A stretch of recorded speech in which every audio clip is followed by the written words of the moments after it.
Hello friends, welcome to Science Gully.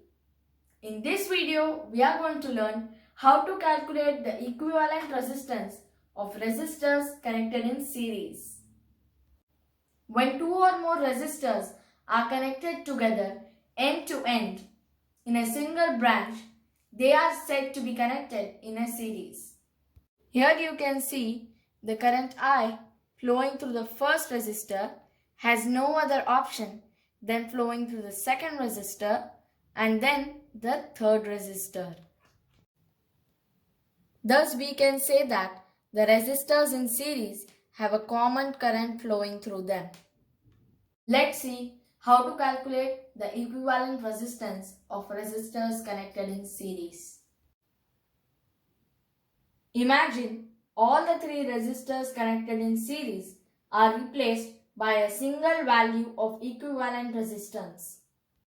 Let's say that the supplied battery voltage is V and the voltage across resistor 1 is V1, across resistor 2 is V2 and resistor 3 is V3. Kirchhoff's voltage law states that the algebraic sum of all the voltages around a closed loop in a circuit is equal to 0. According to Kirchhoff's voltage law, V minus V1 minus V2 minus V3 is equal to 0. So, V is equal to V1 plus V2 plus V3. As per Ohm's law, V is equal to IR and we have a common current, so we will get IR1 plus IR2 plus IR3.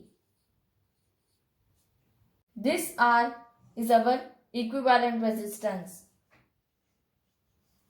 R is equal to R1 plus R2 plus R3.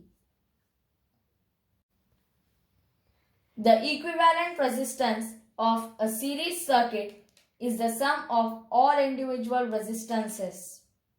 Now let us take an example to calculate the equivalent resistance of a series circuit and also measure it.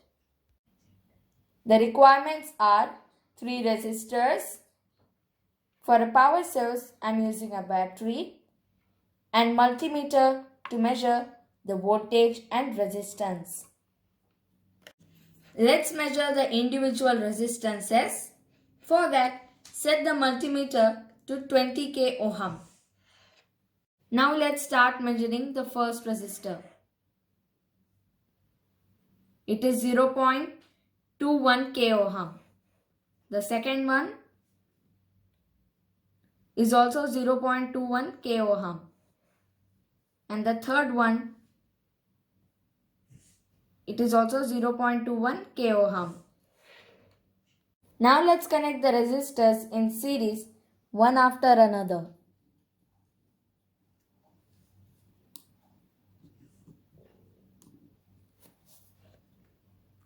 Now let's measure the equivalent resistance using the multimeter. And you can see it is 0.64 ohm. Equivalent resistance of a series circuit is given by the formula R is equal to R1 plus R2 plus R3. So, R is equal to 0.21k ohm plus 0.21k ohm plus 0.21k ohm.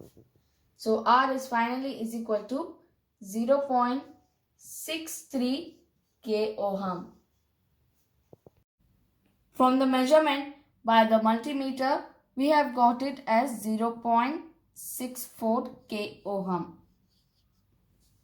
So you can see that our measurement value is close to our calculated value. Hence we can say that the equivalent resistance of the series circuit is equal to the sum of the individual resistances. You know what happens to the voltage? Will it get divided? Now let's measure the voltage across each resistance and find out. Now connect the positive terminal of the battery to one side and the negative terminal of the battery to the other side.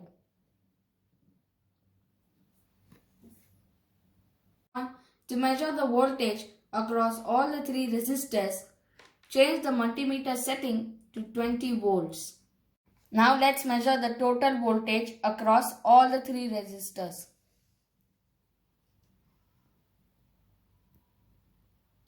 It is 8.59 volt. Now let's measure the voltage across individual resistors. Voltage across the first one is 2.85.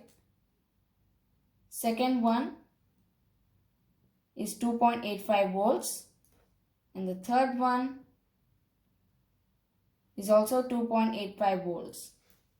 So as we saw, the voltage in the circuit is divided based on the value of the resistor.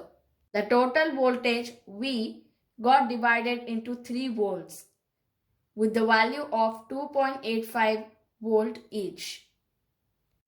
So this circuit is also known as voltage divider circuit. As we have used same resistance, the voltage drop across the resistor is also same. If you use different resistance in the circuit, then large resistance will have large voltage drop and small resistance will have small voltage drop. When we connect resistors in series, there are 3 important properties of this circuit. First, the current flowing through the circuit is the same. Second, the equivalent resistance in the circuit is larger than any other resistance because it is the sum of all. Third, the potential difference is distributed among the series resistors, with the resistor having the biggest resistance has a larger voltage drop.